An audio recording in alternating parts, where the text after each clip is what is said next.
Good morning, everybody. Good afternoon or good evening, depending on where you are. This is the ARPA Institute panel discussion, and today's topic is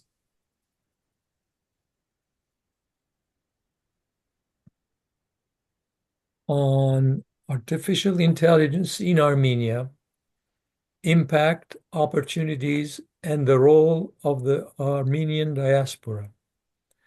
The panelists are Chinar Movsisyan, David Baghdasaryan, and Joseph Simonian. We also had Tatevik Davtyan, but unfortunately, due to emergency, she wasn't able to make it. The panel discussion will be moderated by Dr. Samvel Shoukourian. A little bit about the ARPA Institute activities before we start. As many of you probably know, the ARPA Institute has been working in Armenia for the past 33 years, and we have achieved quite a few projects. And the current projects that are ongoing include the first clean room, the Class 1000 clean room in Armenia, which was built in the Armenian National Lab, and it's operational right now. And also we have our annual invention competition for young scientists. And if you have any young scientists who have any innovations or inventions, they can apply. We still have a chance until the end of this month. They can submit an extended abstract. That's all is needed right now. We also are establishing a Center of Excellence for Circuit Design in the Polytechnic, National Polytechnic University. And the courses have already started there on designing circuits using Cadence software, which is an internationally recognized software for circuit design, so that students can learn how to design circuits in an international atmosphere. And companies like NVIDIA and MDA will be interested in this. We also have an educational program where we teach STEM education. It's called STEMR, ARPA Institute STEMR Educational Program. And we are currently teaching it in 19 schools in different regions of Armenia. And on April 19th, we will hold the exposition for the educational program in the Marriott Hotel starting at 10 o'clock. There will be 300 students coming from all over Armenia to attend, and it will be followed by our annual invention competition award ceremony, where we will give awards to the winners. We have this year 2 winners, and each of these will receive $5,000. And we also have projects working with the Armenian National Lab. One of them is a radio frequency photomultiplier tube, which is essentially a device that can detect laser pulses down to a picosecond accuracy. And right now we are trying to build a prototype and to advance it further into maybe even lower accuracies. And then we also have a detection room in the Armenian National Lab where they built nuclear detectors, and they have cooperations with various international organizations. And of course, we have cooperation with many other institutes of the Academy of Sciences, as well as the Yerevan State University and other public organizations.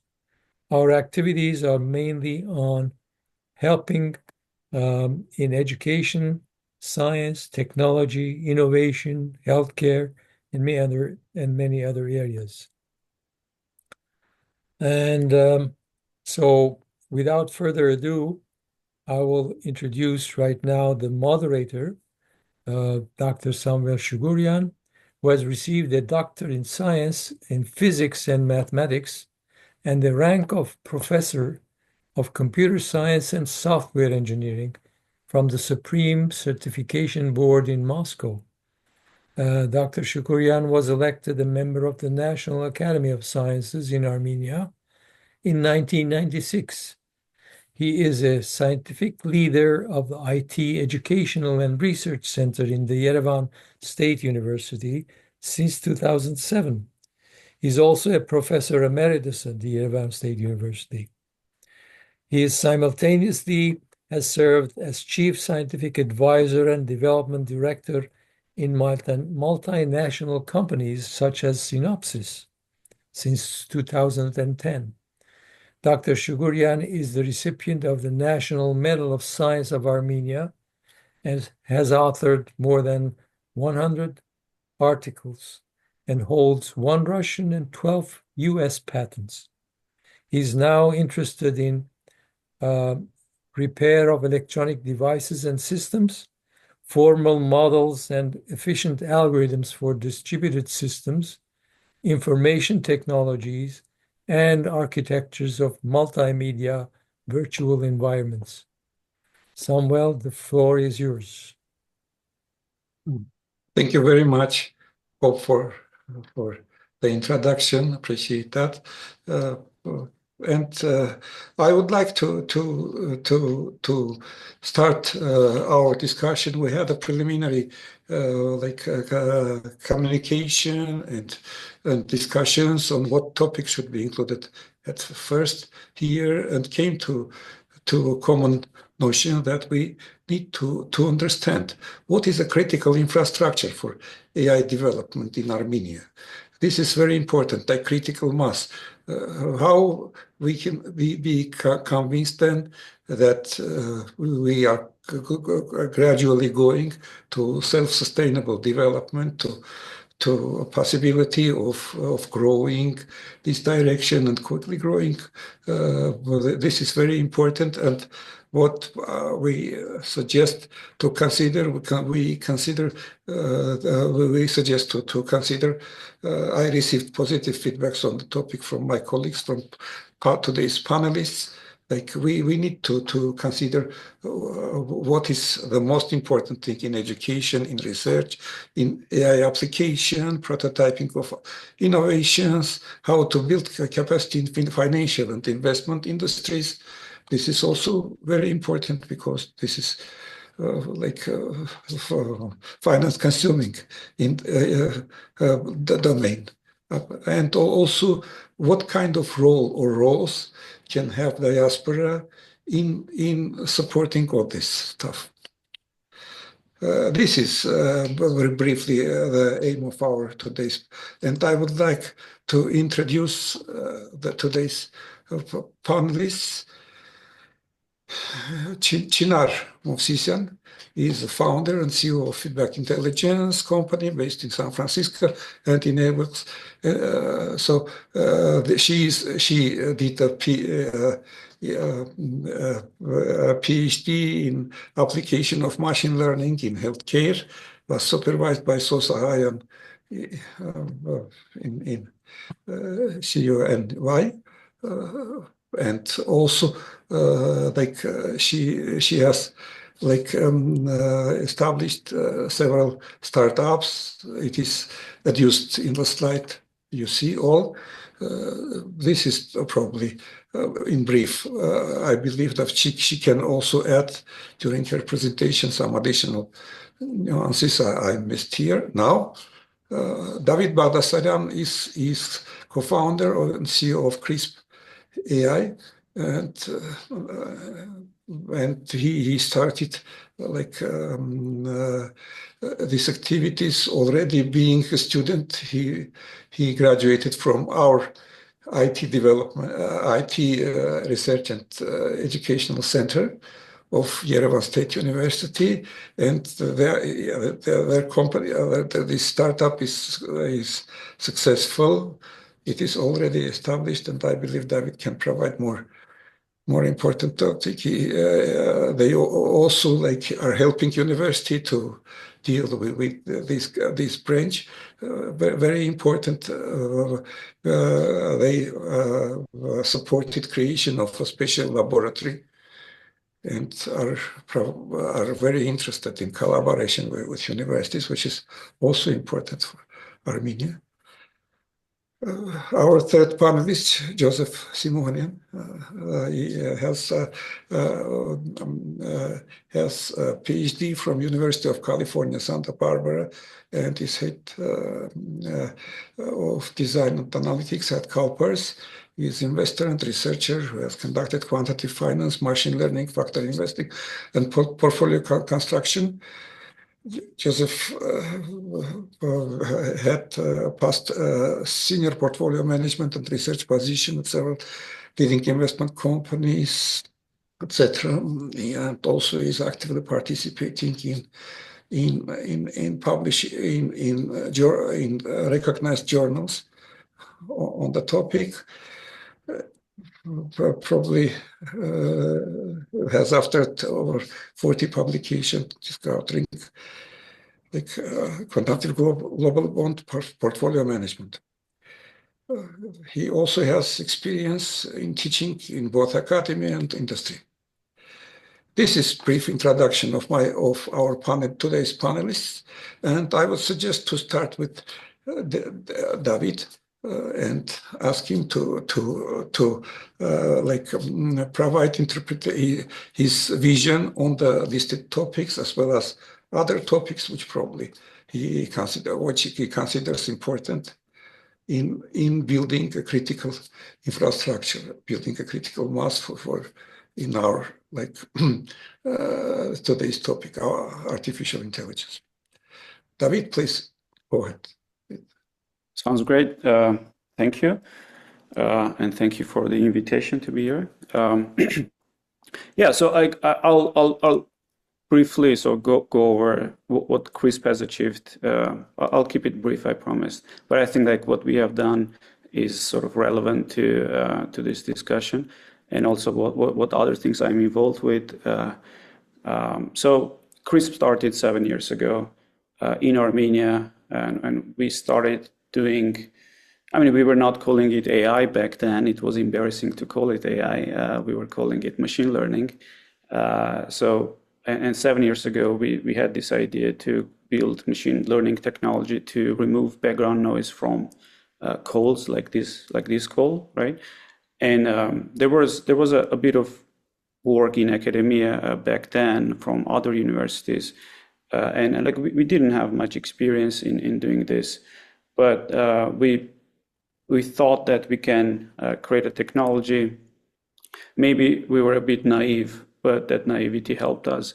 So, 7 years, moving forward like 7 years, the technology we have created in Armenia, right? Like pretty much like all our research and engineering is in Armenia, and we intend to keep it there, at least for the foreseeing future. Like we have created technology that I can confidently say that is the best in the world today. Like the world's leading companies, including the most like leading cutting edge AI companies today, are incorporating CRISP technology in their models, in their products, and so on.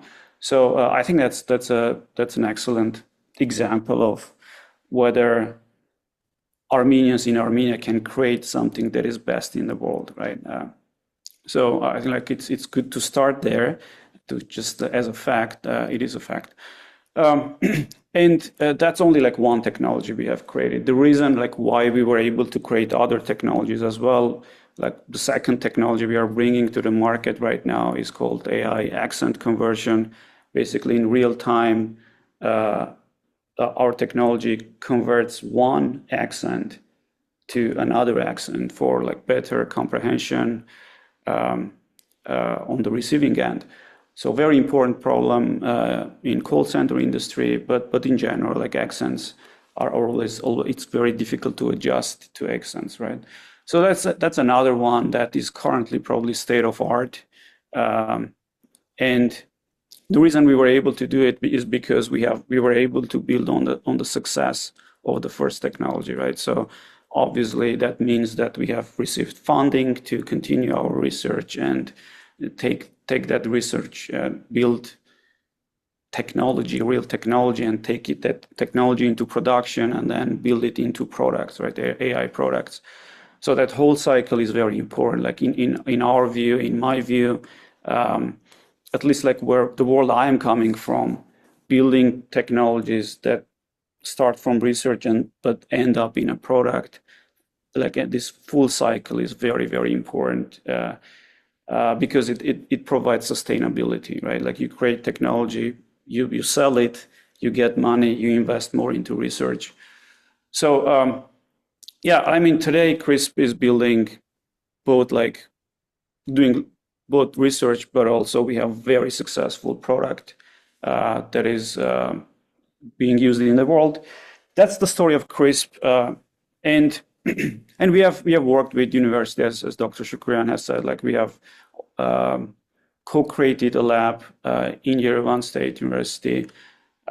We have started working with FISMAT school just recently, and probably like there are probably like personal reasons for that. It's because a lot of people that work at CRISP have graduated from FISMAT high school, but we also believe that investing early on in the kids and education is important for the sort of the future benefits for the industry.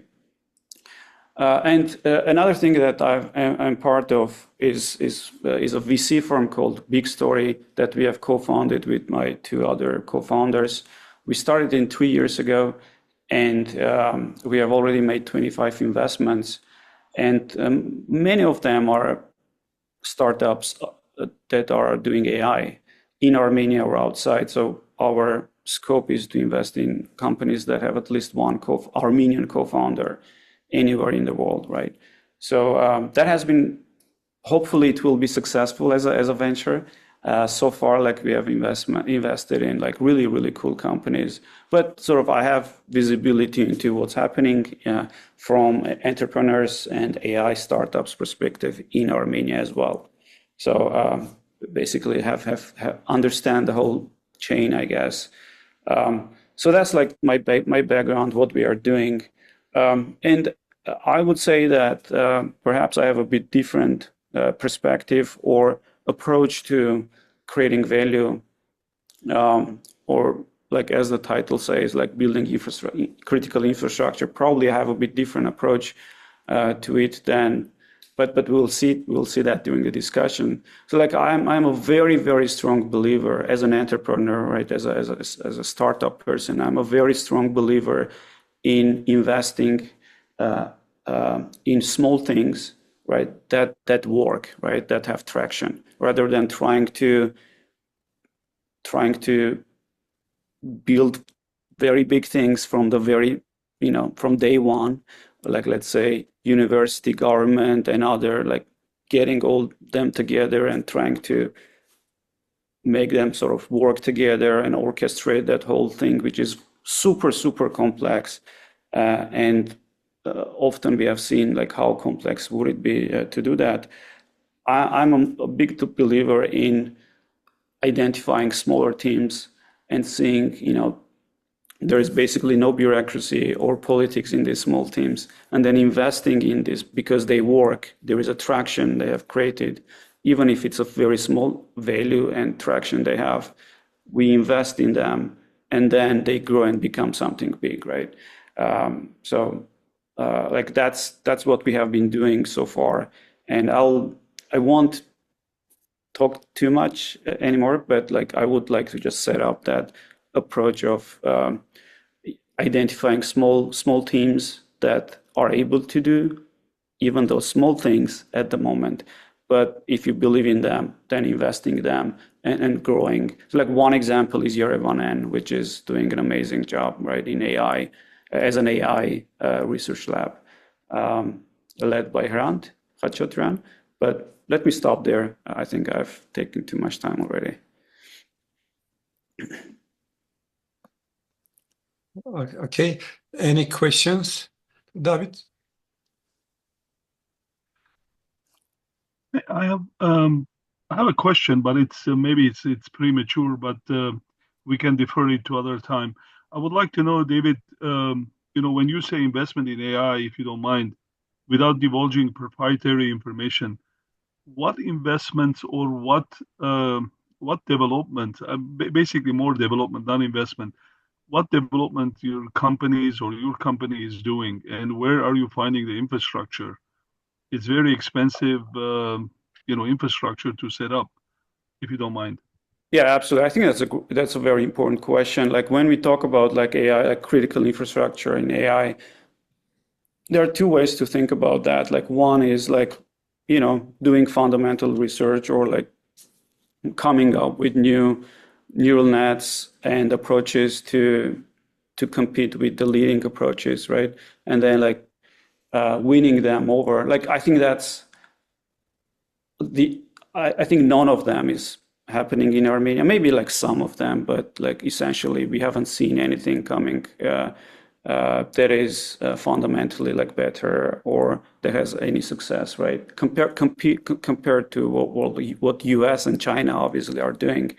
And what CRISP is doing, like we have a very niche sort of vertical that's like real-time calls and then building neural networks that work in real-time calls. And fortunately for us, we don't have to have 100 million of investment in GPUs and other things to train our models, but we can use like smaller GPU or compute and then like use those for training. So like in general, I think probably Armenia has missed that train of having like a large infrastructure. Like the government has bought these GPUs that are not operational as far as I know till now because there are some like bureaucracy happening. But the other countries have already invested a lot in these infrastructures and they are going to lead, right? But that's like one thing. The second thing, though, is like what's happening in the world is the applications on top of these AI, applications that are using AI. Like there is a growing opinion in the world that these applications are going to be the bigger beneficiaries of value creation of the chain of value, right? So what I mean by saying like investing in like AI and in startups, most of them are doing these applications on top of AI, like smart applications of these underlying very powerful AI or LLMs that exist today. Thank you. I appreciate it. That makes sense. So thank you for that. Now it really makes sense. I was looking for, how you guys gonna be successful. It's massive in Silicon Valley, as you guys know, and the involvement here it's incredible in terms of how startups are struggling to build their infrastructure because it's so expensive to start with. But there is a lot of money in Silicon Valley versus what you guys are trying to do in Armenia, which is commendable. Thank you very much for that. Okay, I will see that Zovik raised his hand. Please, Zovik, go ahead with the question. Mm-hmm.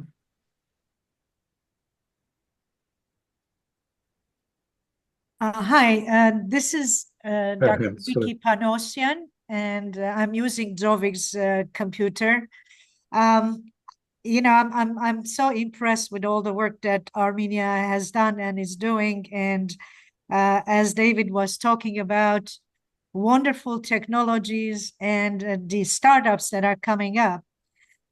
My area is international development, and as such, I always am worried about the fact that Armenia has a great pool of technology and all the wonderful talent that we have locally, but I do not see, or perhaps I don't understand the challenges related to foreign direct investments that can be done in Armenia to introduce the talent pool to get foreign companies excited about maybe producing in Armenia.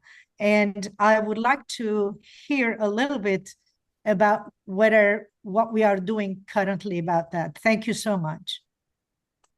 Can I jump in on that? Okay. Yeah, so from my perspective, I think while we don't want to exclude FDI, obviously it's needed. I think Armenia is at the stage at this point in development where we may want to shift to more of sort of an industrial policy, right? So like South Korea and Japan had, which means that while you're not excluding FDI, of course, any investment is welcome.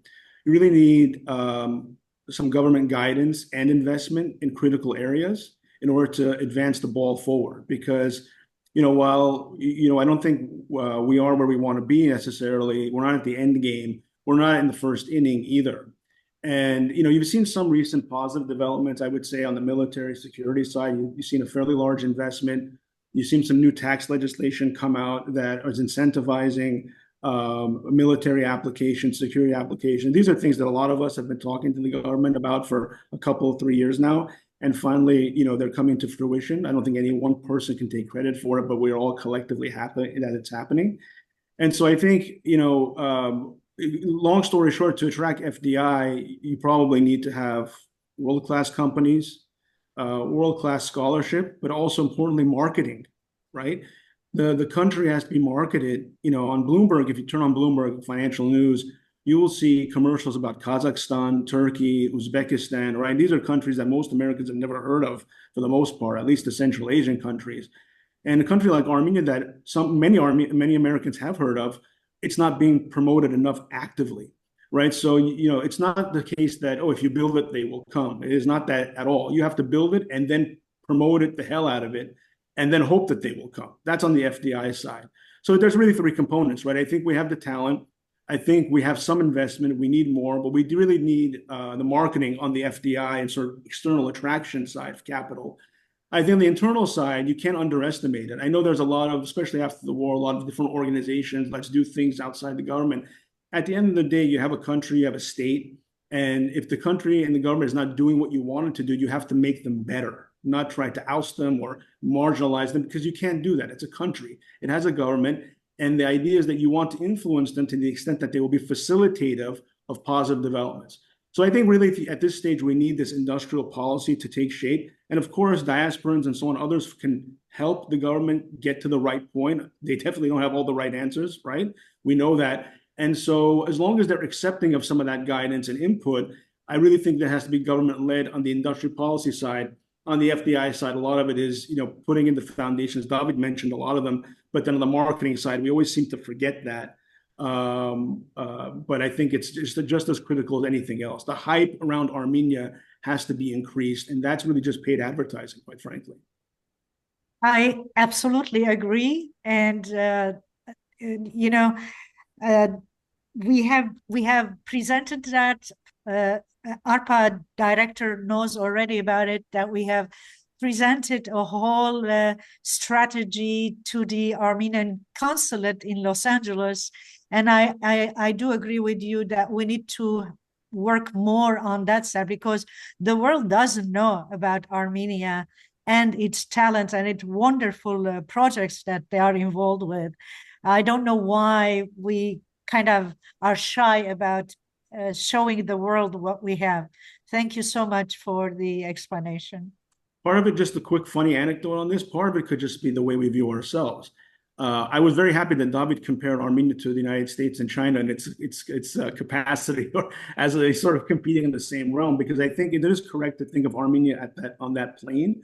But also keep in mind, the anecdote is the following. Years and years ago, I had a conversation with Harat Sasunyan. Some of you may know him. I'm not his best friend, but he's a good guy.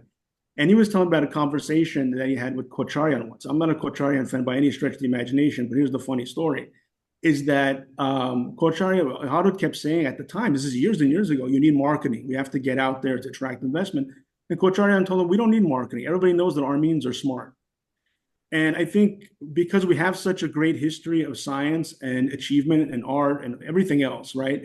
We tend to think that everybody else knows about that. But the world is very inward looking, right? So if you're in any given country, you really know about, if you're lucky, if you're educated, what your own country has done.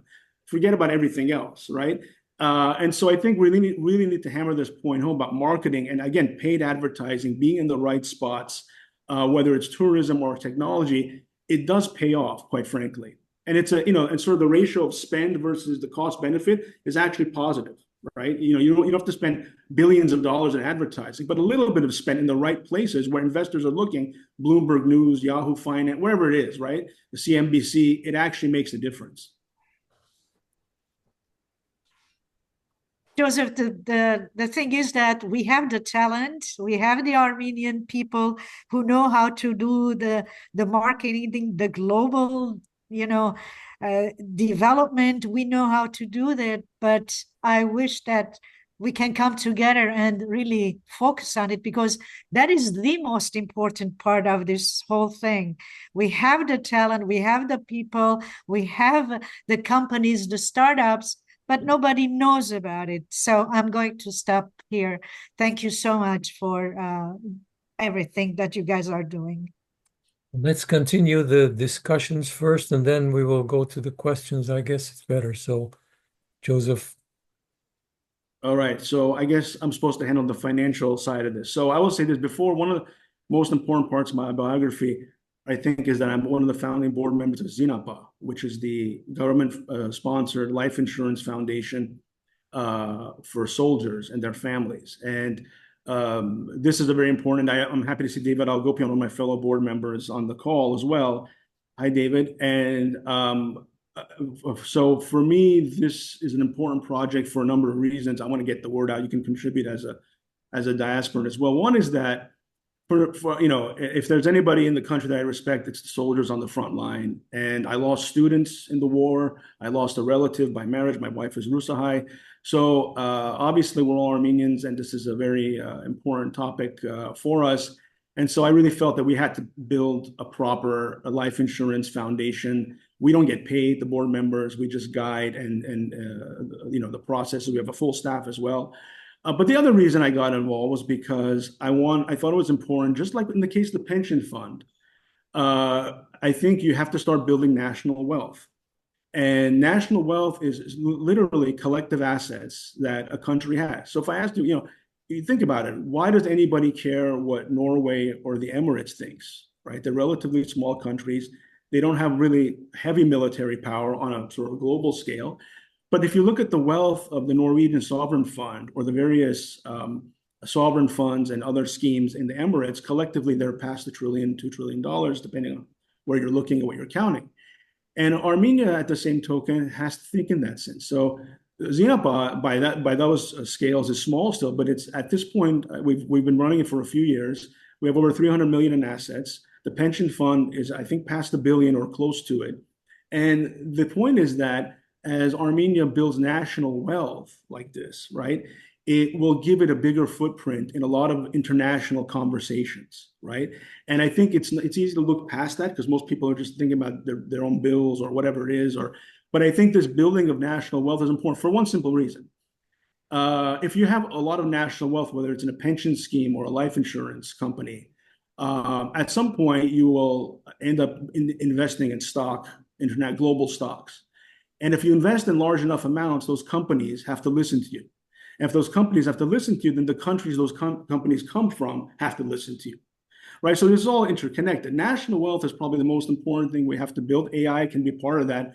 But I think also building the capital base, which ZINAPA does, is also a big part of it. So I just wanted to get that out there. Now, in terms of finance or financial applications of AI, I think there are two aspects. One is technical, one is more cultural.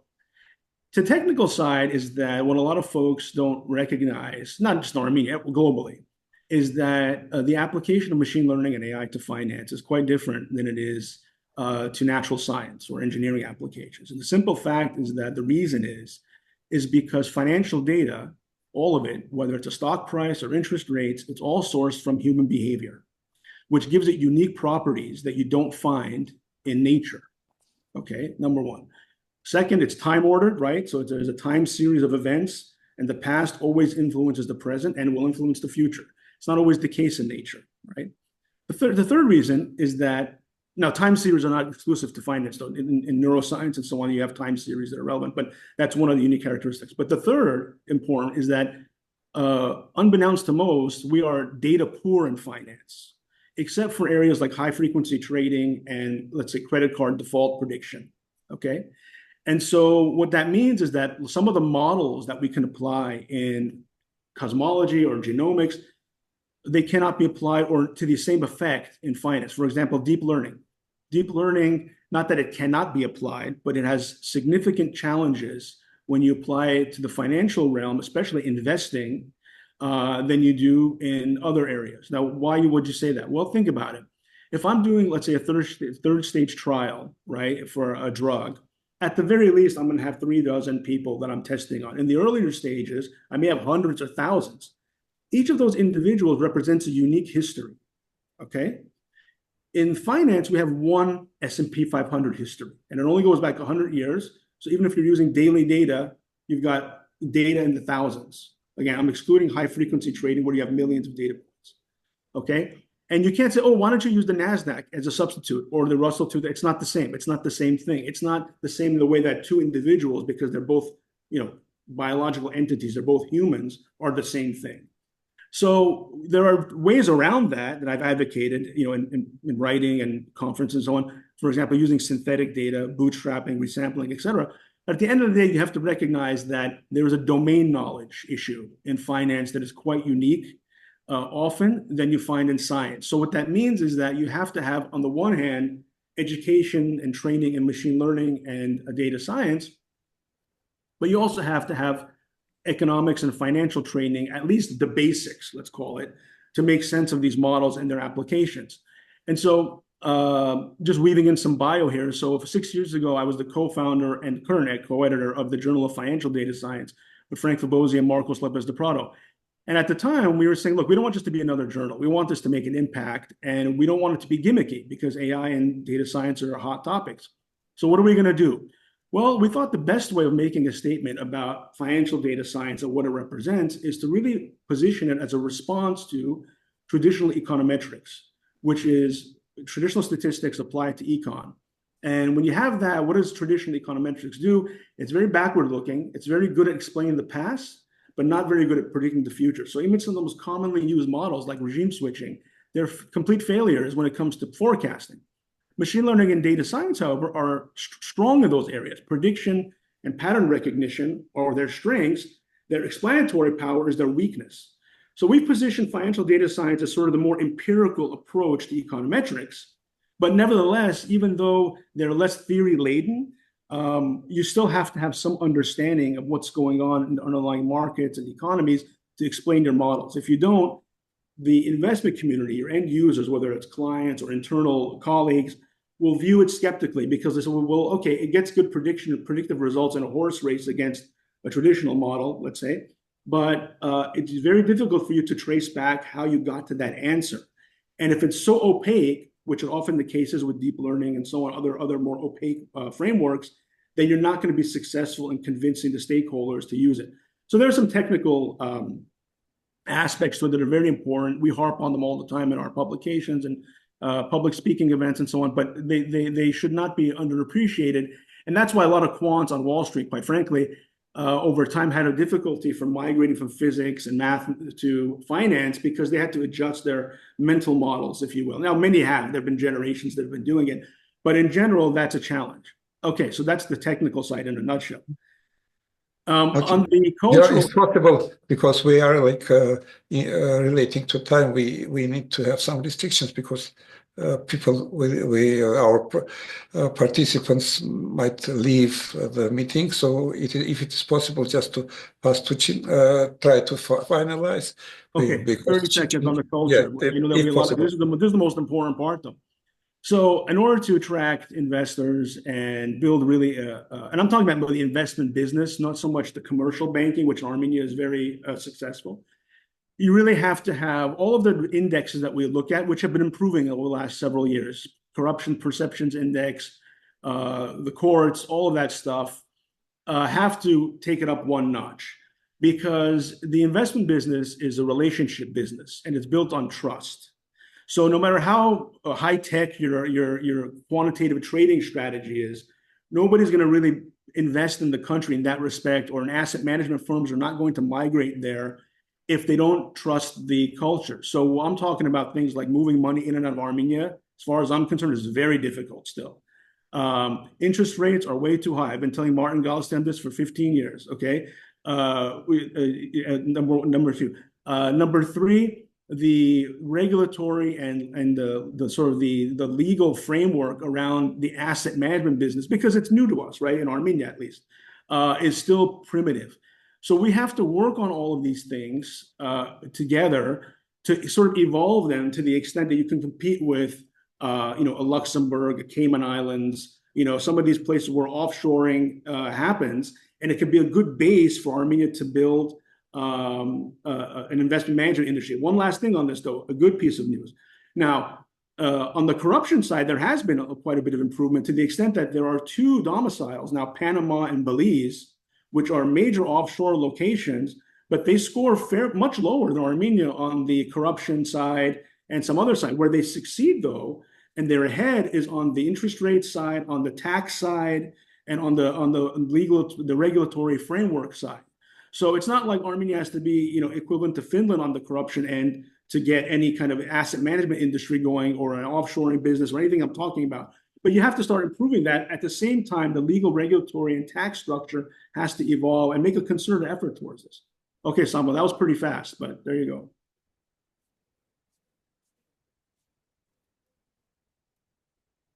I'm sorry, I was on mute.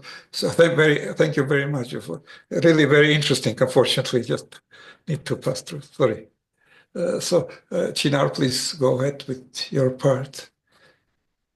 Thank you. Thank you so much for having me. I'm sorry, and I would like just to understand, there are a lot of questions. We need also to answer them. Yeah. I'll be super fast. Yeah, I'll just wrap up Joseph's and all the comments. I think I do agree with all the mentioned here. Regarding the investment part, I'll just bring a simple example here. Right now, we are raising our next round. I'm running a startup, like to the folks that joined the panel before the introduction, who I am. So I'm running a startup. We are raising another round. And the other day I was speaking to an investor, and they were asking, where is the team? I'm the only person here in San Francisco, and the rest of the team is in Armenia. And I said, the team is in Armenia, and we are expanding the R&D there. And the question was where is the Armenia? That's a very fair question that they can ask. So trust part is important, because as a CEO, as a founder, I have to deal with that question as well. And then I start pitching the company, thanks to David and others, companies, they have already established that presence there. So I start saying, there is Chris, there is Super Annotate, they have raised this much money, there is trust, they have team there, so this is working. So just show an example that this is working, and having team in Armenia is not a problem, will not be a problem. So this is something that as a founder, myself, I experienced. I don't know about others, but I think in order to overcome that question, we have to have that trust globally, and it takes time. I understand that part. And in terms of how to create that infrastructure, AI, all of that. So I was born and grew up in Armenia. My undergrad was at Yerevan State University in Applied Mathematics Informatics. My master's was there in information technologies. But then I moved to France. I had another master's there, then PhD machine learning in healthcare. And in United States, my supervisor is Sosa Gayan from New York City University. So having said this, for me at least, the challenge was to understand real problems, what to solve. That's a very important question, because we can do a lot of research. As a researcher, we can just solve very complex mathematical problems. But the challenge is in this technology race at the moment happening in the Valley and in China, everywhere. The question is what we can solve and how good we can be at that. Right now, like people are solving a lot of problems. They are crazy good at things, and we just need to understand like what we are good at and how much resources we have and what we can do. And to David's point there, starting from small, it's very important. In my startup, we also like decided, okay, we are good at solving this small problem, and we see that it's a problem globally, and we can offer to these big companies, from the largest insurance company to small companies, and will they buy from us or not? It starts from research, solving a problem, small problem with a small team, investing in that, expanding the team, and then offering that more to other companies. So these two, I think, based on my experience, of course, you all have more experience than me. I'm very new in this field, but what I am facing, what I have faced so far, yeah.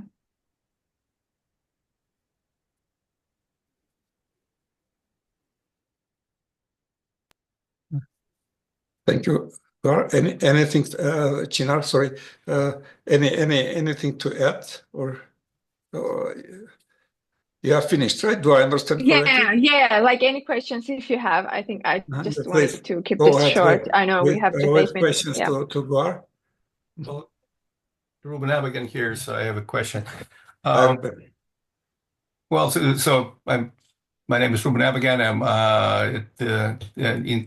in San Diego, California, in La Jolla, and I run a software company also doing AI for pharma, and as well as a professor at the UCSD. So my question is, so basically, a lot of what we're doing is about, well, it had two aspects. Like one is raising money, but at least in my company, our focus was always on making money, not raising money.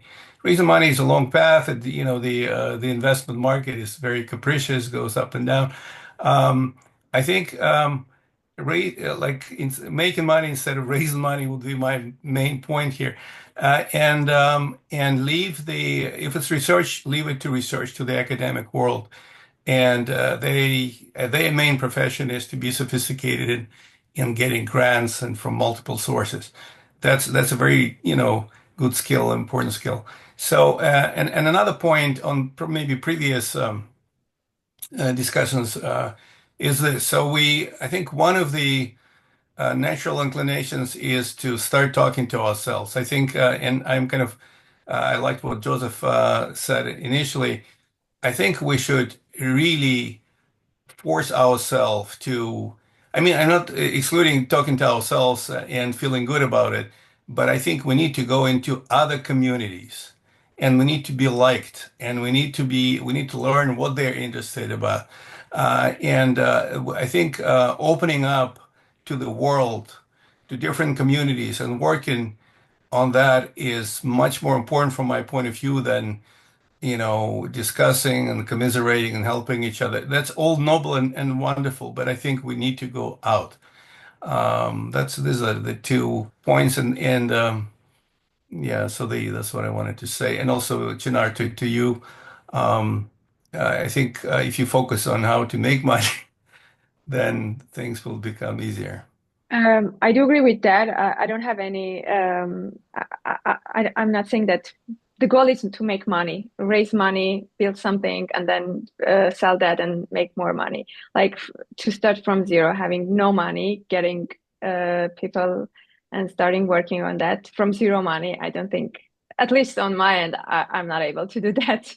I need to raise money to build a company, to build product, sell it, and make more money. I do agree with that point, really. Right, but that's just a different path, right? So you basically, until you're making money, or at least some money, you stay low. You stay in academia. You have just a folder instead of a company, and you doing it in free time. Once you make money, then so just be conservative, especially in the current environment. So that would be a different strategy. But of course, there are many. And Ruben, I would just correct one word you said, to be liked. I would say to be respected. Because at this point in my career, I have no desire to speak at any more conferences, but I do. For one reason is just to tell people I'm Armenian. So after you speak and you have a keynote or on a panel and you get off the stage, I'm being very blunt here, I'm a blunt guy. And all of these professors and hedge fund managers and MIT professors, as they come and they kiss my ring, I get to tell them I'm Armenian. That's the only reason I do it. I don't do it for any other reason. So I think that is you're making a good point there, right? But that's part of the marketing too. Yeah, I mean, I agree. Like and respect, it's the same thing. But well, actually, the coming week is going to be American Chemical Society convention in San Diego, and I'm giving 3 talks. 2 of them are on AI, actually, in drug discovery. And I think it's important to just reach out, like, to different communities, people, and then yeah, respect it first, and then liked second. Because invite them for dinner, become friends. They're paying. Ruben has a question. Yeah. Thank you very much. Thank you, panelists, for this very interesting discussion. I wanted to make a very quick comment and ask a question of Dr. Simonian or any other of our panelists. I work at fairly prominent financial institution in the United States, and one fascinating trend we're seeing is how finance firms, even those that are traditionally data poor, as you mentioned internally, are tapping into a flood of external information to drive decisions in private credit and equity investments in real assets, infrastructure. These firms are pulling in everything from alternative data like satellite imagery or web traffic to real-time sentiments from platforms like X, for instance, and even unstructured data from news or filings, right, from many different places. So for instance, recently BlackRock, like just quick example to give you an idea of the volume, has acquired Preqin for $3.5 billion. Yeah, fundamentally, and it's just a data supplier. So AI is the linchpin here, processing this massive, messy influx of outside signals to uncover actionable insights. Is there an opportunity for companies in Armenia to participate in this market and make a difference? What is your opinion? Anyone can answer, but specifically you, Dr. Simonian. Yeah, it's a good question. So I think all these acquisitions on the part of the larger institutions, the goal there is, first of all, to say, look, they know, right, all these large institutions, that there may be smaller competitors that may have more of, let's say, the brain power. They may or may not. I'm not saying they definitely do. But if we buy enough of these, we monopolize enough of the data sources, then we'll have an edge over them, number one. Number two, at the very least, we can sell them this data, right? So maybe we can help them, but we're going to take our vig, as they say, off the top, right? So they're gonna make profit anyway off those. So that's, I think, the reason behind the consolidation. It's not all of a bad development, because when a large institution takes over a small data provider, at the very least, you know that the data is going to be vetted, it's going to be higher quality, so on and so forth. Now, in terms of Armenia, I think, well, I'm not a big fan of using other countries as models, but I do think the DeepSeek episode, which many of us are aware of, where you had a Chinese LLM outfit, let's just call it, or effort, basically surpass or achieve certain metrics versus the more commercially oriented large language models at a fraction of the cost. It wasn't $6 million. It was $6 million for the last run, as we know. But let's say even if it was $6 billion, right? It was cost effective. I think the model there, or the lesson there for a lot of folks, including Armenia, is that it's not all about the data, because you made a mention of satellite imagery. Well, satellite imagery by itself is, first of all, a very nascent application of alternative data, number one. So it's not even clear, unlike text data, which we've had decades of computational linguistics and formal semantics, it's very unlike that, where we don't really know if we can build sort of a theory around it or a reliable method of application, number one. Number two, not all satellite data or visual data is created equally, right? You have to pay up for the good stuff, if you will, right? And so I think that rather than try to play an arms race, and David hinted at this in his first comments, this arms race with much larger economies, we have to spend money, don't get me wrong, right? So also the diaspora has to get its head around that. We're talking about billions are needed here for the army, for IT infrastructure. We're not Armenia in 1991. We're Armenia in 2025, right? We need billions behind these efforts. but it should be more to advance the ball for our own sake rather than compete with China, the United States, or anybody else. So a lot of the effort has been more on internal solutions that are more clever, if you will, or innovative, and rely less on the inputs, the hardware and the data, right? So if we're going to play a data acquisition game with BlackRock, I mean, we're going to lose, right? So that can't be all of it. It has to be part of it. We have to have sufficient amounts of data, inputs, infrastructure to have a viable sort of effort, right? But that will not get us to the end game, or will not get us to a place where we say, look, given these resources, we still surpassed X, Y, and Z. Now, on the side note here, I would probably advocate that Armenia build an LLM, but not because it wants to compete with or monetize it, just to have one internally. But the LLM business, just as an aside, has become a very commoditized business. And after the DeepSeek episode and some others that have come out, it's not clear, how valuable these efforts are ultimately, right? So I would say that there are going to be, maybe a dozen, 2 dozen, if that, players in this space. We probably want to have one internally for ourselves. Maybe we do make some advancements on it. Anything's possible, but that wouldn't be the main effort. I think the main effort should be on higher value add applications, right? So I was saying going beyond consumer apps. Again, I've emphasized this a lot, and I'm glad Chinar is here. The defense, security, cyber side of it has to be probably the bulk of it. And then I would say the healthcare, biotech side has to be the rest of it. Maybe the fintech side is the last third leg of this, right? Because we also ultimately, Ruben, we have to do what's good for us. And what's good for us right now is to be safe and secure in our homes, number one. And also that can be sold to others. You can sell security, to others as well. And then that's what everybody cares about, being safe, right? And then the healthcare side cannot be ignored, because if you can heal others, you can hurt others, that's profitable. But if you can heal others, that's profitable too, right? And then third, don't forget, if you can make other people money, that's also profitable. So the financial side is also the third leg of this. Beyond that, I wouldn't put too much effort or resources towards anything, quite frankly. I've mentioned this in the panel privately as well.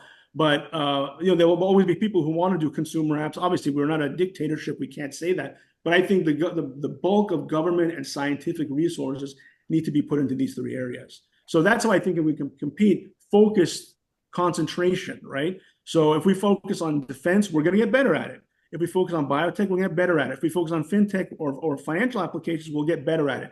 But I think what we don't want to do is try to compete where we can compete, which is just arms race on data acquisition. So that's where I think we should be going with this. Focus, specialization, at least sectoral specialization. Okay. Sorry. Thank you very much. Okay. So there are 2 questions from Tamara Babayan. It is great to see her here, because she was formerly was our student, and I'm very glad to see that she's participating in this meeting. So two questions. The first one was already responded by Chinar, and related to the second one, I would like to comment using this slide. Tamara was asking whether what kind of research is done at the university now, and how we are preparing our PhD students. I would like to consider just a very last example of this. We are now communicating and have applied for a joint grant with MIT people, led by Professor Ronit Rubin-Feldt. He is a member of the National Academy of United States. And the topic relates to deductive thinking, to the clear notion, for mainly when we are speaking about artificial intelligence, we are speaking about inductive approaches, machine learning, etc. But it was already considered and proved that this machine learning does much, but it doesn't do everything. So it is very important to have here some reasoning, some deductive thinking, how to do that, and our topic we are like considering with them jointly is to add some deductive systems and to build like efficient algorithms for known important fundamental problems like equivalence testing and learning. So this is the topic of our joint application for the grant. And of course, we need people, young guys who are clever, who are like research oriented, and because I do believe strongly that this part, this fundamental solving this fundamental problems and further like implementation of the solutions in real systems, it might be very attractive for Armenian people. We are not too much like, the number of students we are producing each year is not big at the moment. And this is the reason I created in 2006 our center, which has all the rights of the faculty, but we are working only with graduate students. And we are very successful. A lot of graduates are working in Silicon Valley, in most advanced companies at United States, as well as but this consideration of such problems brings brings good results. Meantime, when you are saying that are we going to change the curriculum, of course, I don't think that we need to invent a wheel, create something like we need to avail of the curricula present in computing, well-known computing curricula, which was created by IEEE and ACM. And we are doing such. The issue is how to find out the most suitable for Armenia specialties in AI and to develop, to prepare specialists in that direction, in that area. This is what I wanted to inform you on your questions. Are you satisfied with the answers, or you need some more clarifications on the topic? Thank you, Professor Shoukourian. Thank you. This is very interesting and great to hear about these collaborative proposals. I was just, I'm interested in whether the IT sector, there are collaborations between the IT sector in Armenia. There's companies and graduates, and you just mentioned there are graduates of your program that are working abroad. Are there any avenues for collaborating? Very many. My direct people with whom I worked on master theses or PhDs, etc. They are about, I believe, more than 50 at least. So who are working in the most advanced companies like Apple, Google, Intel, etc. A lot of them. Of course. I'm sorry. I'm gonna still sort of revert to my question which you answered partly, but for how does that work for the university's sake? How does that is there a way to translate that into bringing these wonderful graduates and companies like CRISP into to help the problem of developing new faculty for the university? Because I understand that is a big problem. Yes, it is. It is a big problem, and the overwhelming majority are working in companies, and they are very clever guys. For example, are working in development, not research, because research doesn't bring them the money they can earn and be happy and live in comfort with their families, etc. This is very important thing. And how to organize this part, I believe that we need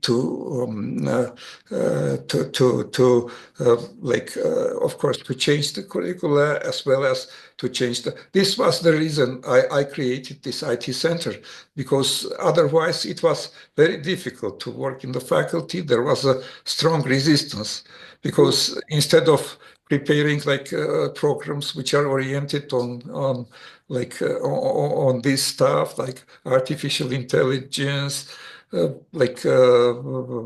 efficient algorithms, etc., which might be and should be like the strongest part of the faculty. We are now going to duplicate like topics which are rather more inherent to the faculty of mathematics, pure mathematics. But these application-oriented people, this is very important to have a strong staff and strong faculty to teach. Even in American university, although they have like more stronger staff, and some people from our from our center are teaching there. For example, Armen Kostanyan, you know him, right? But this is not I would rather try to fix some like basic specialties relating to IT and try to preserve. And of course, just to win time, we have to start with graduate programs because this is like short term, to prepare people to this critical mass of already resources staff.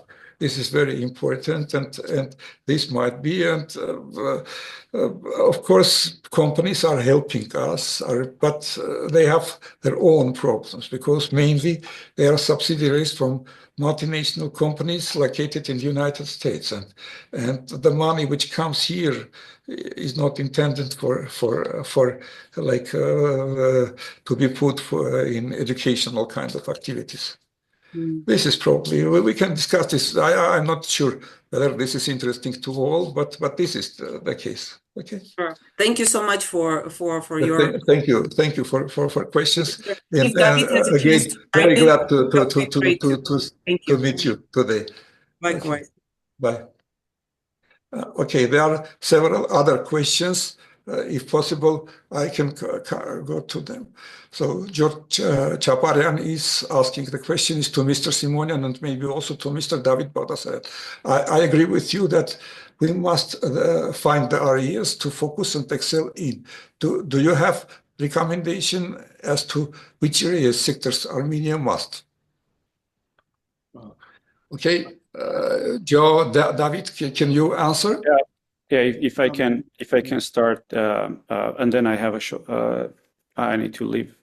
Yeah, so and I'll keep it very short. So I think like yeah, as Dr. Simonian mentioned, the security and safety is like #1 priority of the country. So I think like if we are creating a strategy for the country, that must be the most important focus, because there are a lot of application of it, right? Like whatever you create, and if you can go and apply and test immediately, that's the best thing you should be focused on, right? And there is a buyer, there is a user of the technology, so it's very applicable, right?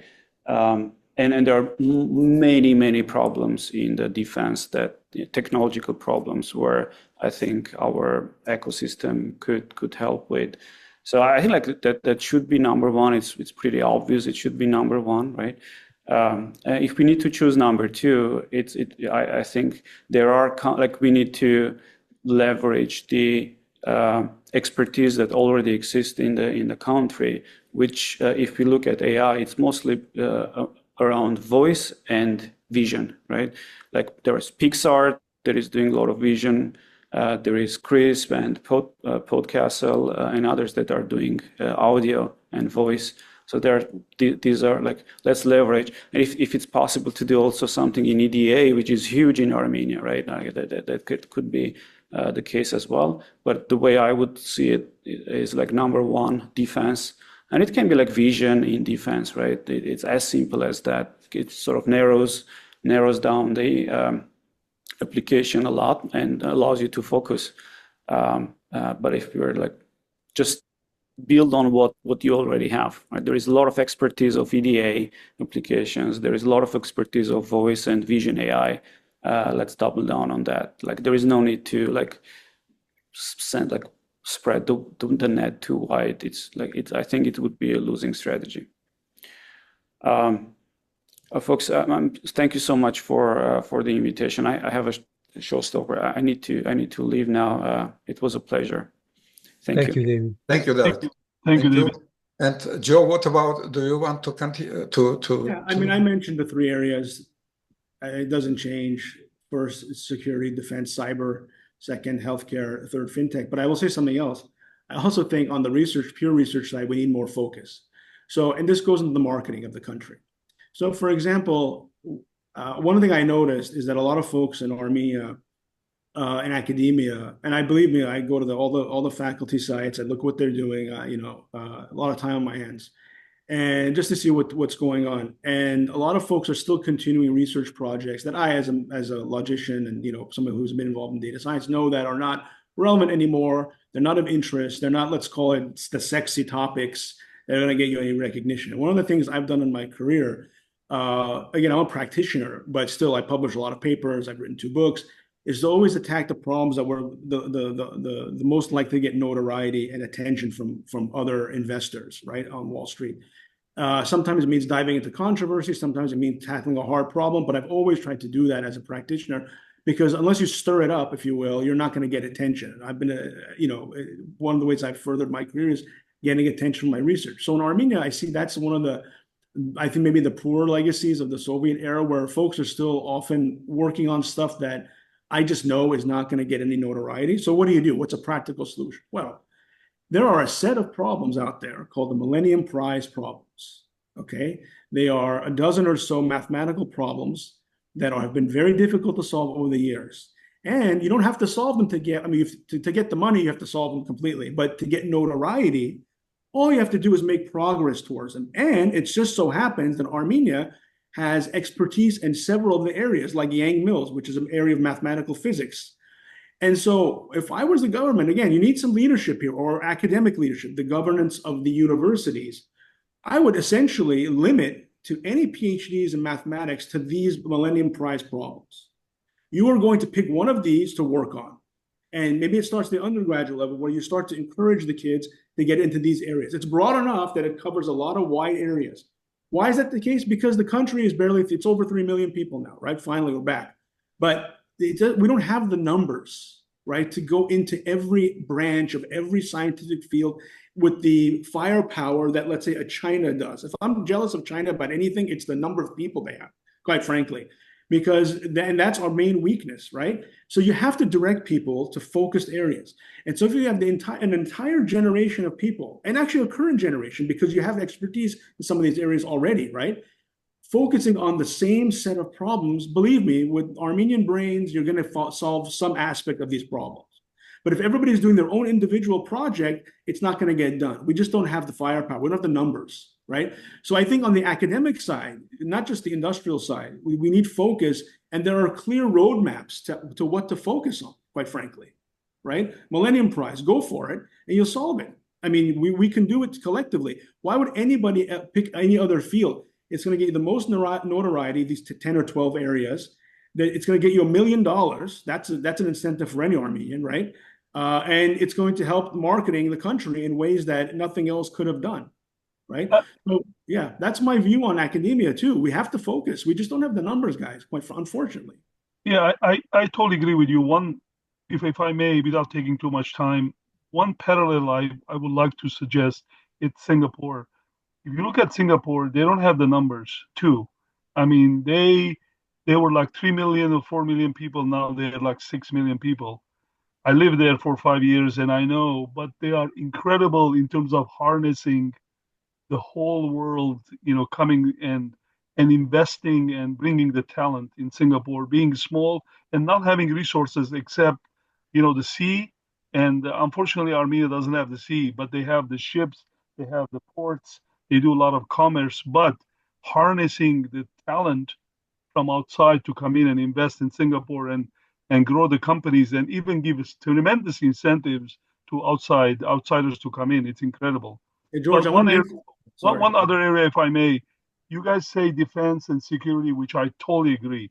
But how in the hell this small group of people, or we from diaspora, can influence the government for such defense or security measures or safety measures of Armenia? I mean, it's impossible. Because we have with Zinapa, we deal with a different set of issues, but we've complained to them about various pieces of legislation that eventually got solved. The solutions were found. Number one. Really? Okay. Yeah. Number two, on the purely defense side, I'll just say it here. I had a conversation with Mukhtar Haydarpetyan and what's the other guy? Hagop, what's the guy? He's the Speaker of the Parliament. They just asked me, what should we focus on? This is 2-3 years ago. I mentioned exactly what's going on. I'm not taking credit for this. I'm just saying enough people said what I said, which is to incentivize military applications more in the tax system and the system of grant giving. And eventually it happened. There were recent legislation. So I'm not saying it's easy to get this stuff done, but I think because they're a little bit younger, this government, if you hammer them enough, and they know that I have no political affiliations at all, zero. Okay? No, me neither. And so if they know that you're coming from a pure place, again, I think we've had some success. Again, we've had the investment. We never had it before. The investment in the security side, the $500 million that we heard about, which, when you look at power, purchasing power adjusted, it's probably in the billions equivalent for Armenia. And you haven't had legislation as favorable to the military industrial complex until the last few years, for obvious reasons, right? We were almost wiped away, but hey, at least we woke up to a certain extent. So I just think it takes the conversation. Now in Singapore, let me say, before I say something about Singapore, let me just disclaim that every comment in this session have been my own and in no way reflect the CalPERS Board of Administration or staff. Okay, so there's the disclaimer. My publishers have been from Singapore. World Scientific is one of the leading textbook companies in the world. And also I used to work with the Singapore Exchange for one of my prior companies. Now I will say this, to your point, you're right. It's amazing what professionalism and rooting out corruption can do to a country. That's really literally the formula, because, let me say this in Armenian. I hope you guys understand Armenian. When I was working with, I was saying in English, the Singaporeans, from the standpoint of businessy, voraka, business skills, entrepreneurial spirit, etkan barterche, to be honest with you. Maybe it's the American in me, but I thought from a business standpoint, etkan lav bagala partner chunain, creativity, quite, to be honest with you. A lot of times my American colleagues and I were saying, Jesus Christ, but gets business so right? But the thing is that even despite that lack of creativity, look where they've come. That's the victory. So my thought was, Christ, with just rooting out corruption and they're very professional, okay? With professionalism, which is another area in Armenia that I think is lacking a little bit, right? Imagine Hayastan where it could end up. Now, corruption we tackled a little bit. We're getting there. Professionalism, I think, is the weakest spot, quite frankly. Not that nobody is a professional. The Zinapa board is great. It's mostly Hayastan seniors. They're totally professional. It's not black and white. But I think this culture of professionalism has to disseminate in the country to an extent that it hasn't, right? And if you want a role model, quite frankly, it's the United States. It's not Europe, right? But if you want to be efficient, fast, get things done, the U.S. has really figured it out, to be honest, more than any other country. And that, I think, would be the role model if you want one. It's not, I know, Ophelia, you have a question. But I would say this. When I was advising the central bank a few years ago on the pension fund, one of the things they came to me, they said, we want to model Estonia. And I said to myself, God bless it. I told them to their face, it's my personality. I said, Estonia, don't we have original ideas of how to build the pension fund on our own? I'm not saying we can't use other models, but we do this too much as a people. Let's copy this country. We have to have our own unique, homegrown solutions to stuff, right? And eventually they did. They realized the Estonian model couldn't be adopted fully to the pension fund. They did their own thing, which is successful in my opinion. I was against all the lawsuits, by the way, from ARF and all them back. That was ridiculous. So, but the point is that there are certain things to learn, but they're not the detailed things. They're just things like professionalism, right? Basic things. The rest of it will fall into place because we have a lot of creativity in town. Sorry. Thank you. Thank you. And if to continue, there are some pending questions. For example, from Aram Parchanyan, although it is not formulated in the form of a question, but it is clear that we really need to change our system of education. And I was fighting for like many years,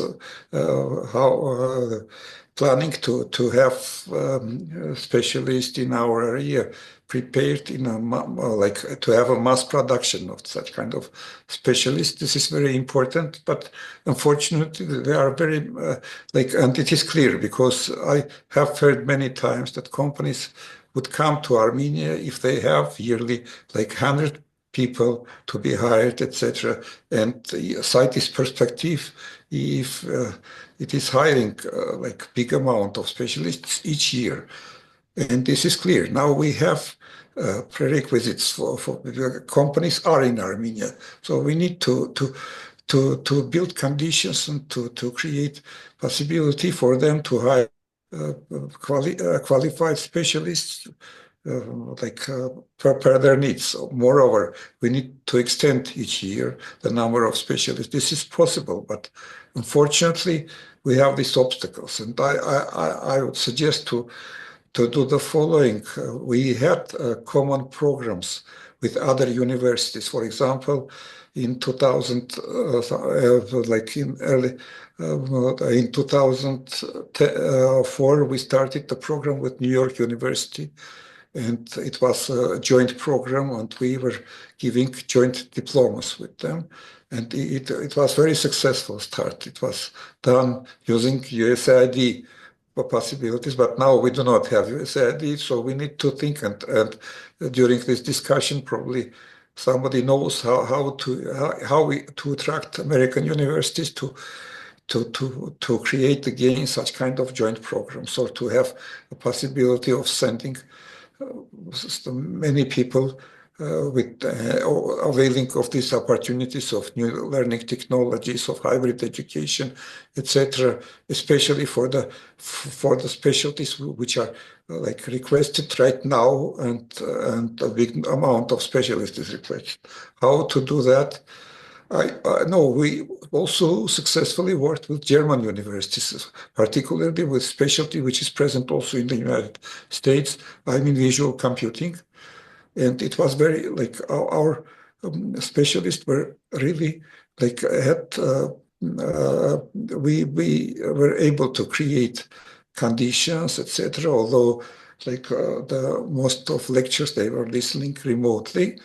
But the outcome was very prominent, and we were able to unfortunately here also the most difficulty is like to find out funding for their travel to the corresponding country when they are preparing master thesis, and this was a topic, and around it was like each year for European universities was like the money requested was 50,000 euros for to cover all the explains. Here we can do the following. Usually European countries are do not like to have, like, for example, students from India like coming to the European country, because further it is usually difficult to force them to go back to their country. But we can play a role of a buffer and have these students not in Europe, but in Armenia, if we have such kind of stuff. And we were doing that already. There was agreement, but as the financial support from Germany stopped, we were not able to move forward with this idea. But I'm not saying it is necessary to use this idea, but we can elaborate also this kind of ideas and can finally find a solution. What we need regular meetings on the topic, because it is a very broad area we are now trying to cover, and I would suggest to do this like gradually but systematically, if possible. This is what I want to say. Two people have raised their hands, so I'm not sure. Yeah, please go ahead. Again, yes, sorry, it is difficult. Yeah, Ophelia has Please go ahead. So Vic, please, you can ask it, and also Ophelia. Ophelia, you were the first, probably. I didn't mention. Yeah, Ophelia was first. Okay. Thank you so much. This was amazing to hear all of your insights. I'm an early career researcher training in the United States in the biomedical engineering field.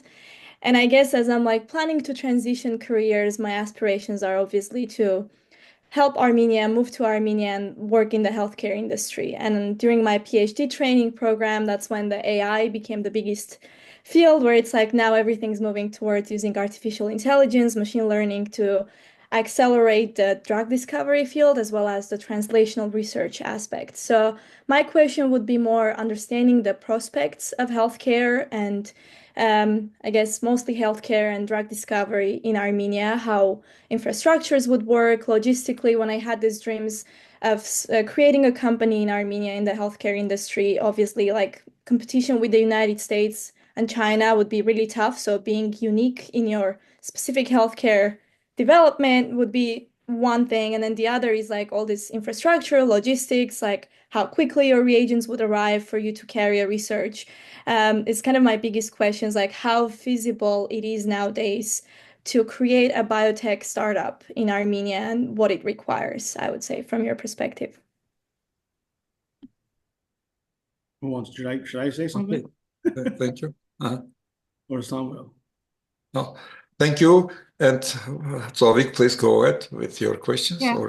Thank you very much. I just wanted to add to what Joseph was saying earlier regarding Singapore. Joseph, I do agree with you that cultural professionalism is absolutely important. However, I also wanted to share the fact that Singapore didn't have the talent that Armenia had when it started, but it was very keen in producing or building the competitive edge that the area, the geographic area around the country needed, which was high-tech production. And of course, they had the the government institutions that really helped create and develop that competitive edge. And I think you guys are bringing incredible points, and it's a combination of all that, which is important for us to focus on for Armenia. Thank you for giving me the opportunity. So Zovik, I'm glad you brought up and George too, because I want to mention one other thing. This is another practical idea, and I'm going to answer Ophelia to the extent that I can. So one of the other things that Singapore and then the Saudis have done it too, and it's actually unfathomable for any Armenian to think about doing this, but you may have to think about the government. They brought in foreign academics with high stature, paid them tons of money, because it's all money, right? Everything is money, right? Quite unfortunately. And so here's a model. We take $20-30 million, which is not a lot of money. We bring in 5, 6, 7, 8, whatever the contracts we can do. And we say, look, you're here for X number of years. You're teaching at these universities. To get the bonuses, you will have to co-publish X number of papers with domestic researchers. So that means their name gets elevated too. Okay. The way that Gurzadian did with Roger Penrose, right? Okay. Who won the Nobel Prize. Okay. But Gurzadian did it on his own because he's ambitious as an individual. Okay. But we bring these people in, 5, 10 of them, whatever the government can afford, but they have to recognize the importance of it. This is a new idea, right? And you sign the similar contracts. And then with the homegrown talent, adding a name of, let's say, an Andrew Wiles or any of these like top people, right? That's in mathematics or other people in with the top Armenian folks, that will elevate the stature of the academic research in ways, right? But it takes a spend. It takes recognition that, look, we don't have all the answers. We actually have to get external people to come here and sit in these chairs, and they'll do it. It's all money, right? And Armenia is a beautiful country. Who's going to reject it, right? So if you can actually strike the deals and do the contracts and have stipulation, it's not just come here, we'll give you money and you go home. No, you have to have deliverables, right? You have to get published in the top academic journals with one or more of these faculty members and then that can progress. That's what Singapore did, and then there was knowledge transfer too. Now, Armenia needs a little bit less knowledge transfer, but it still needs it. Every country needs it. America needs it, right? So the more external talent you can bring in, and again, this 20, 30, 40 million is not a lot of money, quite frankly. Saudis, I know it's a bigger country, it's wealthier, but they're spending billions to do this, and I haven't seen a single Saudi achievement since that has happened. But with Armenia, I'm confident that it can happen. Now, on the biotech side, you made a good point. Now, this whole issue with reagents and so on is what impedes. That's the reason why just knowing AI is not enough in biotech to get you there, because it's the biological side that gets you, right? That's why NVIDIA has a genomics department, but they're not producing anything in genomics, even tools, except software, because it's not their area. You have to have biological expertise. So my sort of, recommendation on this would be, look, first of all, the tools sector is easier to get into than the actual pharmaceutical sector. So I wouldn't recommend trying to compete with the gene editing companies unless you have a lot of governmentals or industrial, sort of industrial support that's there. There are some companies doing the wet work in Armenia. I know that they are, but I'm not sure that it's the kind of stuff that you and I were talking about here. So what I would probably defer to is the tools sector, and then find out, okay, because these like proteomics tools or genomics tools are very complicated, right? Of course, multinomics is a new area. And you look at what parts go into any of these analytical devices and think to yourself, can we produce it cheaper and better here? Better is important. The cheaper is not just good enough. You want to be cheaper and better, right? That's the challenge. If you can think of that, so I'm just kind of, this is not really my area. I just know I've been, through my investment experience, a little bit about these companies, right? That I think is a more lucrative sector or a feasible sector, because then you can, once you have the device, it's patent and so on, then you can introduce yourself to all of these tools companies. Say, I know this mechanism to sort of like all the optics, right? This optical mechanism in your device does this. Guess what? Here are our specifications and here are our costs. Do you want to talk to us? Do you want to do a trial with us? I think that for me is one area. The second, beyond the hardware side, is the software side. Again, it's got to be a material improvement on what's out there, but then you can offer at a lower cost, and that could be another area that you attack it. And I think that's the most rapid, like 3 to 5 year kind of plan. I think with the wet stuff, it's more of a 5 to 10 if we're lucky. But I think some stuff is going on. I just don't know the extent of it, right? But gene editing in that sense, like it takes it's going to take billions, right, to be competitive. I wouldn't recommend it. Just the way generics, by the way. Like I remember back in the old days, we had a conference in New York. I don't know how if it came to the investors conference, Serge Sarkisyan's era. He came and right, Dikran Sarkisyan spoke. There was companies that were recommending that Armenia get into the generics business, but the generic business is a low margin business. It's all marketing, right? It's not really what Armenia should be doing. Armenia has to have more high value add, high skilled endeavors where they say, okay, you know what?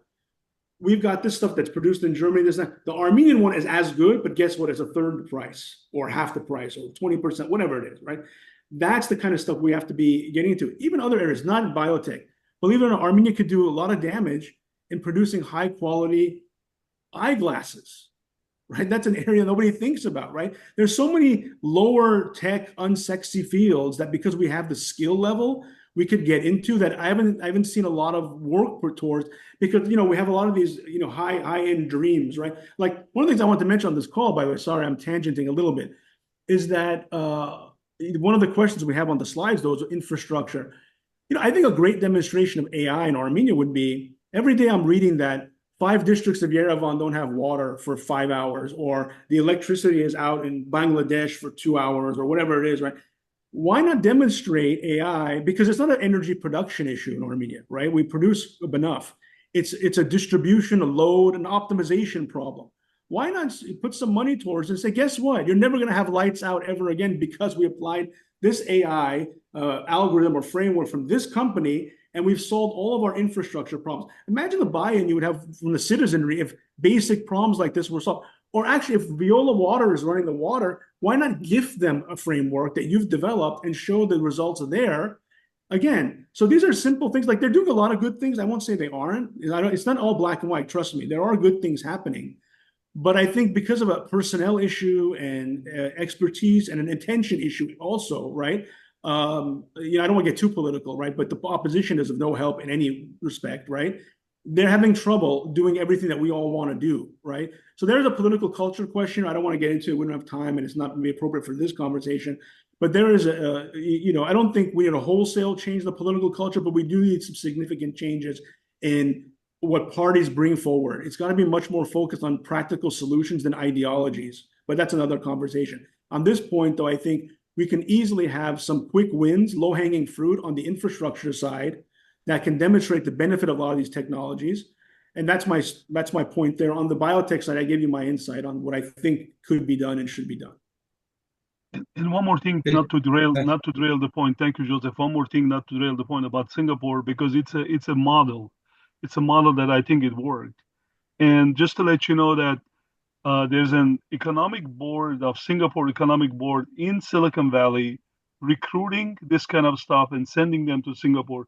To your point, as an example, my salary was paid, my company salary was paid by the Singaporean government to go there with a mission to train at least 12 leaders for future, as an example.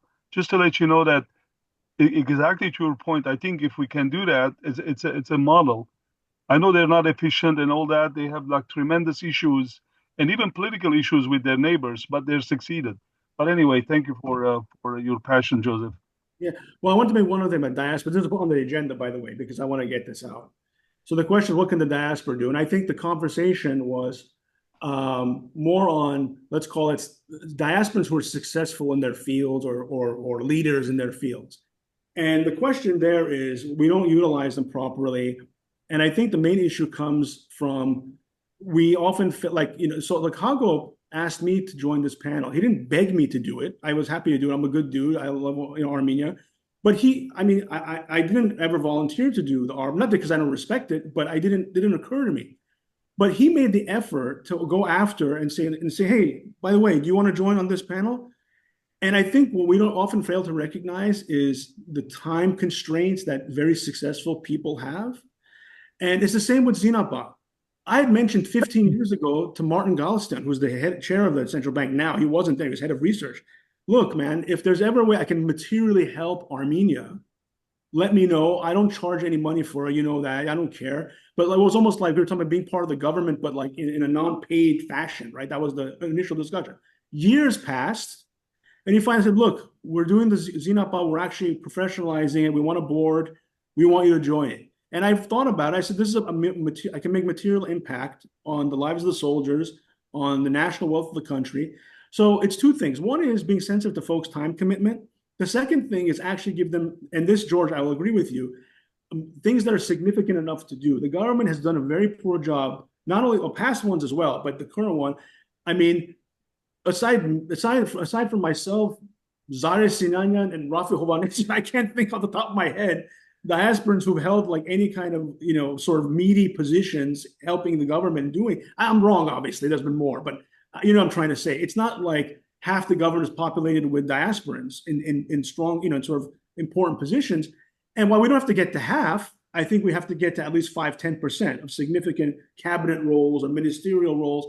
And it's not because I want to sit on a chair or anyone wants to have any power. I don't care about any of that stuff more. And I don't want to do it. I have Zinapa. I'm happy. But other folks like me or like all of you in the audience, I think it's both ends of the coin, or both sides of the coin. On the one hand, you have to, and other thing is this, on the other side of the coin is that not, God bless everybody, not every high-powered diasporan cares enough. Okay, I'm not going to name the names, but we've been chasing after a few names for a long time. I've interacted with many of them, most of them. They're all good people, but they just don't want to get involved, or they want to get involved with a lecture or a seminar and then just call it a day. They're not really committed. They don't make the time commitment. So on the part of people like that want to involve diasporans, first of all, you have to just understand that it's binary. Some people are all the way, maybe it's not binary, it's sort of three value, right? It's the machine learning coming out of me, right? There's a 1, a 0, and a 0.5. Some people don't want to be involved at all. Some are sort of half committed. They may do a lecture or something. Others are all the way in. And we have to get the all the way in ones and then really accommodate their schedules and have a meaningful impact, right? And, in my efforts, I'm not just talking, like yeah, I've taught at AUA. I didn't teach this year for a lot of issues, administrative issues. I also blamed it. Oh, I can't get into it now, but the university was more accommodating than the actual students were, quite frankly, for me teaching the class I normally teach. But I'll put that aside. I think whenever I've taught a class, I've published papers with my students. You can look it up. Anna Martirosyan, she's got 2 papers with me in the Journal of Portfolio Management. She's an E&Y senior manager. I've letters of recommendation, more than I can count, help people get jobs, even on Zinapa. Felix Chilingian, who's our lead portfolio manager, is a former student of mine. So that level of commitment, I'm not bragging or anything. I'm just saying that I do care. And I think finding folks that do care to this extent that are also leaders in their field is more difficult than we may think, because we think, oh, they won this, they won that, they're doing this, they're the head of this company, they're automatically going to want to devote everything to Armenia. Unfortunately, not everybody is Kirk Kokori, quite frankly. Okay, and we have to recognize that and go after the ones that are committed and really put the effort to get them involved. So that's my piece on diaspora. Okay. Thank you very much, Joe. I think that we gradually came to the end of our meeting. We need to finalize. Yes.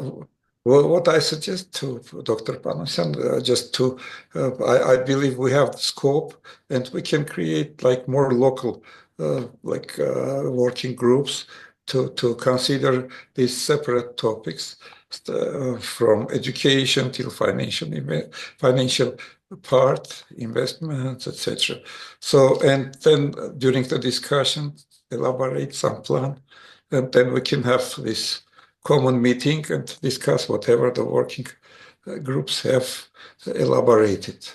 If no objection to that, so let's stop on that. And I would like to Yes, thank you very much, Samvel.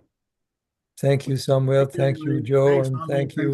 Thanks I guess David had to leave and Chinar had to leave, but we'll thank them later. And thank everybody for joining us.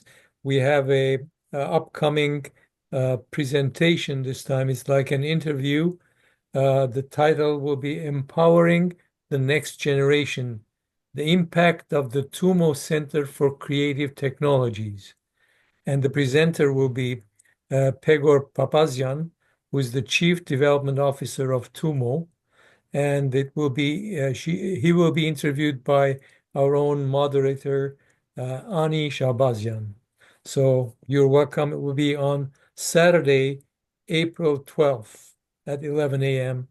I hope to see you then. And thank you very much for joining. Bye. Thank you, Dr. Thanks and bye. Thank you, guys.